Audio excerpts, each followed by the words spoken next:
All right, everyone, welcome. I would like to welcome everyone to the plenary session of GIPC 2019. And isn't it a great conference so far, right? We've met old friends and we've made new ones.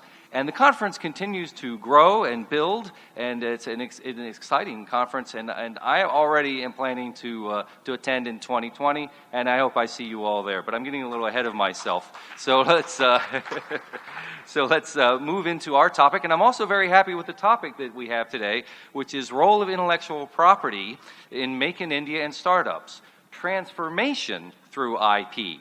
So what a hot topic, right? This is an exciting topic. We have startups, the intersection of IP and startups, right? And they have the energy, they have the innovation, they have the creativity.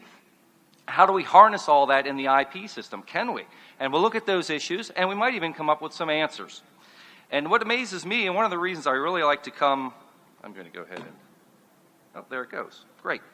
One of the reasons I like to come to this conference is because of the diversity and the different perspectives that we have here, right? And I think our panel is an amazing panel because the panel is sort of like a microcosm of the conference itself, right? We have lots of different perspectives, and you really can't get that depth of experience and that knowledge anywhere else in one place. We have it all gathered for us here today in one place, and it's amazing because we have professors here, we have corporates here, we have law firms here, and we have companies, and we have inventors here, and all the other officials that are here. So it's a great opportunity. So anyway, let's take a look at the panel that we have today. I'm your moderator. My name is Greg Maurer, and I'm from Clarkwest. I have this habit of walking around and moving. That's sort of my thing. I'll try to keep myself calmer today because I'm the moderator, but I might still walk around a little bit. And my topic is controlling IPR costs globally.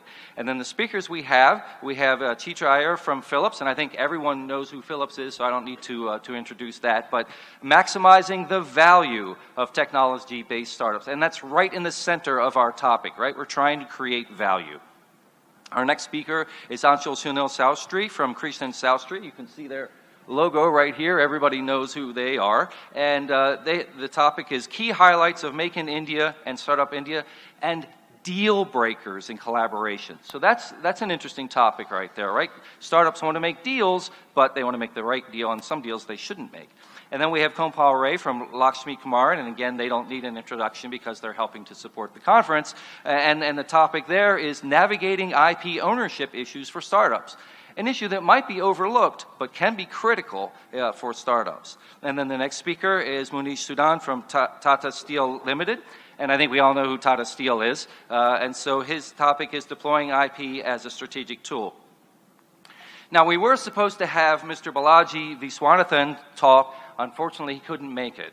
And he may come in the doors at any moment, so keep an eye. He's on his way from the airport. And he's a very, very colorful person, right? Because he actually is a serial entrepreneur. And it'd be good to hear from him. And he has 3 lakh followers on Quora. So he has all the answers. He apparently answers all these questions on Quora all the time, which is a good place to get high-quality answers. So hopefully he's able to make it here as well, but we'll see. So let me get up for it. Just briefly.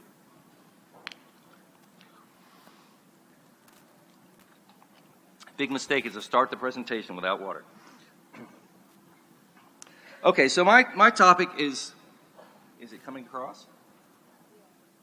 Okay. My topic is controlling IP costs globally, and I'll try to keep this brief, and I'll ask the other presenters also to keep their topics brief so that we have some period afterwards for questions and answers because there are lots of questions, and we might be able to provide some answers today. So, I licensed the presentation under Creative Commons, so feel free to make as many copies as you like. And here's the overview. We'll look at some cost control concepts, sort of the vocabulary that we need to address these issues, IPR options that are out there, prioritizing, right? If we're controlling costs, we're having to choose between doing either A or B. We can't do both, so we have to prioritize. That's what controlling costs is all about. You can't say yes to everything. You have to say no to some things. And then we have special programs for SME and startups, and I won't have to talk much about that because we have others up here that know a lot more about that than I do. And then I'll be talking about reality checks. The reality checks are the most interesting part, I think. So I'm going to go pretty fast through this other stuff, and then when we hit the reality checks, I'll slow down a little bit because I think that's where we can tell some stories and we get some real practical application of what we're talking about today. So the theme here is, as you can guess, right, targeted money well spent can make a difference, right? So if you spend your money well, you can make a difference. But I am also here to say that if you don't target, you can waste your money, okay? Just because you spend a lot of money on IP doesn't mean that you get a good result, right? And I think we all know that. And that's sort of part of our job as an attorney, I'm a patent attorney. Our job is to try to control those costs for the client and get a good result. And so I think sometimes as attorneys we sort of overinflate our importance and our importance of IP. Sometimes the IP is not that important. I'm a patent attorney. I have learned that patents really aren't that important sometimes. They might be very important other times, but there are other times where they really aren't that important. So here's some of the vocabulary that we use when we talk about cost control. We talk about things like I skipped a slide. Wait, hold on. It's doing its own thing. There we go. We talk about return on investment, and I'm going to skip that because we have other people here that will be talking about building value and maximizing value. We have setting clear goals. Now, the goals are the first thing we want to ask a client when they come into our offices are, what are your goals? Maybe you just want to get a patent number, or maybe you actually do intend to sue somebody. You'll have a different result depending on that. And those goals can change, right? Like maybe as the startup, your goal was to be acquired by company X. Well, now company X acquired someone else. So now you need to change your goal. So now maybe those patents that you had in Germany aren't so important anymore. Or maybe now you need a bunch of patents in Germany. It might depend on the situation, right? So those goals need to be revisited in the fast-moving world of the startup. And then cost versus risk. A lot of what we're trying to do here is minimize risk. And I tend to talk about things in a positive sense. Getting a patent, getting a trademark, protecting your trade secrets. But sometimes you might be trying to avoid IP. You might be doing FTO, you might be doing something where you would really hope that the IP doesn't enter into the equation, and you're actually avoiding IP. And then there's addressing the legal rules and the substance, and there's a cost to understanding and exercising that rule, right? Not only do you have to exercise it, but you have to decide to exercise it, you need to maintain it, you need to go through all the procedures, you need internal people to do it. So those are all costs that are associated with the situation. Then you have credence services. Do I ever know what I'm getting provided? I give my attorneys so many $1,000 or so many so many lakh dollars, so many lakh rupees, and then what did I really get for that? Did I get anything that was valuable? I don't know. I can't tell. Well, you will find out eventually, right? And so it's a good idea, I think someone was saying in the presentation before, to have a neutral third party or a second opinion or something like that so that you don't get stuck in your bubble, so that you know. And I would commend you to the AIPLA 2017 report on the economic survey, which is available, that lists typical costs for routine IPR services, so you can kind of see, where you fall in that. Everything I say is subject to an exception. I'm not giving any legal advice today. I'm only speaking in generalities, but even then I could be totally wrong. I might say that something's not such a good idea, but maybe in one startup case, it might be a perfect thing for them to do. So, of course, we have to use our brains and figure out what that is. And, of course, looking ahead and being nimble. Now, I'm going to move through this very quickly. I think everyone knows these different options: trademark, patent, copyright, trade secret, designs. And, of course, you can rent or license others' IPR, right? So you don't have to get your own organically. You can cooperate and deal with others. Okay. There we go. So I just thought that I would jump in and show you an example of prioritizing patents versus trademarks. Patents are expensive, okay? And they can be certainly more expensive than trademark, and it's slow. And did I say it's expensive, okay? It's expensive, and it's slow, and it can be expensive to maintain over time. So patents are lots of costs involved in patents. And so before you buy that first patent, you might want to look at the total price tag. It might be easy to get the thing on file, but then how much is it going to cost over the life of the patent? A trademark can last forever, where a patent has limited term. Now maybe in the startup world, 15, 20 years seems like forever. So maybe that's not a big deal. But I just mention it because there is a difference in that a trademark can go on forever. And any customer who engages your company or your product is going to encounter your trademark. So this is why I emphasize trademarks. Even though I'm a patent attorney, I like to emphasize trademarks with startups because it's something that is going to be encountered by the customer, whereas the patent may never be known.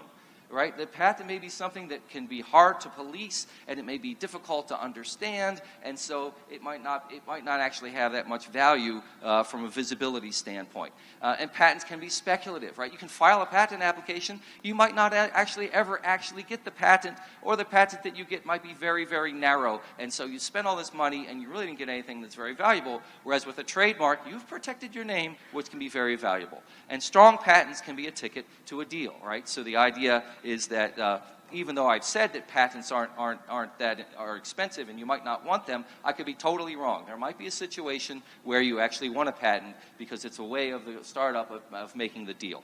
But there, the key is the early filing date. And if you don't have the early filing date on a patent, it has sort of like a best buy date. And if you haven't filed it on time, it can go completely worthless on you. So that's it for that. So then talking about prioritizing where, I love this logo because it's an actual registered trademark in the United States for paint, and it's called Cover the Earth. And we have clients who come into our office and say they want to cover the earth. And why do they have to do that? Well, as we know as attorneys,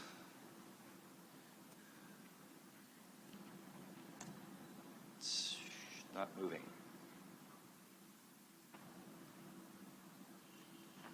Okay. IPR are territorial. IPR are territorial. We understand what that means, but many of those who are coming to the IPR system don't understand that a patent in France doesn't help me with an infringer in the United States. A trademark registration in the United States doesn't help me with an infringer in France. And none of these help me with an infringer in Australia or in India or somewhere else, right? So, unfortunately, if we want to protect our invention in all these different countries, if we want to protect our trademark in all these different countries, or our copyright, we have to register in these various jurisdictions, right? And so, how do you decide? And I'm not going to get very deep into this. I'm just going to say that there are these different protocols. You have Madrid Protocol, PCT, Hague System. You might want to investigate those or propose those to startup clients because it's a way for them to defer costs and cover the earth, so to speak. But if you actually try to cover the earth, you're looking at spending millions of dollars on, and we have clients that want to try that, and it just becomes very expensive. How do you choose which countries you want to be in? You look at where you want to litigate, right? But sometimes there's some cachet to having IP. Like you might have a patent, and in that jurisdiction, you can actually sell product just on the fact that you say you have a patent, even though you may never enforce it. So you have to know the local conditions, you have to know the market, you have to know where. Look at where the revenue is, look at where your customers are, and of course, look at where your competitors are. These are all maybe very difficult questions for a startup because they might not have full visibility. So you may have to help counsel the startup on what countries to pick, and we can be in a pretty good position for doing that. So then I'd like to, and this I'm just going to skip over this. There are some special programs out there, but I'm sure that the other panelists will be handling those. Okay, now we're doing the reality checks. Okay, it doesn't take very long, just 2 stories. But I'd like you to pay attention to these 2 stories because I think not only can they teach you, and I don't know if I can actually teach anyone here anything because you probably already know what I'm talking about, but they're tools that you can use when you're talking to your clients to help explain to them how this stuff actually works. And you can get an idea where I'm going with this with the pictures. You see the picture on this one is the person didn't end up too well. All right, what happened in this startup? Startup A, upon advice of counsel, Startup A files 3 patent applications, each in India, US, and Europe. So 9 patent applications. Cost invested was 50 lakh rupees and a week of engineer time. So then 3 months after coming out of stealth mode, what happens? The startup is sued for trademark infringement and is forced to take down its website and destroy its inventory as part of a settlement. So they had some fancy Internet of Things device that was going to change the world, and they made it in the shape of their name. And then their name turned out to be trademark infringement, and the company approached them, the larger company approached them and said, well, we could sue you into bankruptcy, but we're going to be nice and let you survive, but you have to destroy all of your inventory, and you have to take down your website. And so the situation there is not good. They do have their patent applications, but a year has gone by, there's no progress. They end up having to just sell them for the 50 lakh that they paid for them. They cash out, and now they have to move on to their next venture. This is a disaster, right? And you can see what happened is they put all this money into their patents, but they forgot about the trademarks. So that's not a good situation.